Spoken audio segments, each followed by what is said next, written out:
ইতিমধ্যে আনুষ্ঠানিকভাবে এমবাপ্পেকে পরিচয় করে দিয়েছে রিয়াল। তবে এখনও রিয়ালের জার্সিতে তাকে মাঠে দেখতে পারবে না দর্শকরা। সেটার জন্য আরও বেশ কিছুদিন অপেক্ষা করতে হবে রিয়াল সমর্থকদের, কারণ প্রাক মৌসুমের দল নেই এমবাপ্পে। ইউরোপের সফলতম ক্লাবটি যুক্তরাষ্ট্রের সফর শেষে এমবাপ্পের দলে যোগ দেওয়ার কথা রয়েছে। আগামী 14 আগস্ট উয়েফা সুপার কাপে আটলান্টার বিপক্ষে রিয়ালের জার্সিতে অভিষেক হতে পারে 25 বছর বয়সী ফুটবলারের।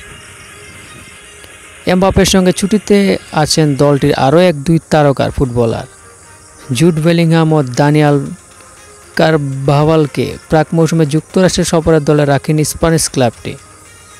গত ইউরোতে এমবাপ্পের নেতৃত্বে সেমিফাইনাল খেলে ফ্রান্স। স্পেনের বিপক্ষে হেরে শেষ 4 লড়াই থেকে বিদায় নেওয়ার পর ছুটিতে যাওয়ার কথা বলেন তিনি। দীর্ঘ মৌসুম শেষে এরপর তাকে বিশ্রাম নিতে বলেছেন বলে কদিন আগে জানান Real coach Carlo Ancelotti.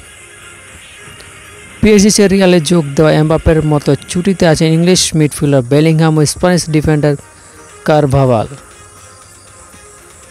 2024 Euro ফাইনালে দুজনে প্রতিপক্ষ হিসেবে খেলেন। ইংল্যান্ডকে 2-1 গোলে হারিয়ে শিরোপা উল্লাস করে স্পেন। যুক্তরাষ্ট্রের সফরে এসে এসি মিলান ও বার্সেলোনা এবং চেলসির বিপক্ষে প্রীতি ম্যাচ খেলবে রিয়াল। আগামী বুধবার ইতালি ক্লাব মিলানের বিপক্ষে তাদের প্রথম ম্যাচ। এরপর শনিবার খেলবে তারা চিরপ্রতিদ্বন্দ্বী বার্সেলোনার বিপক্ষে। 6 আগস্ট তাদের প্রতিপক্ষ ইংলিশ ক্লাব চেলসি।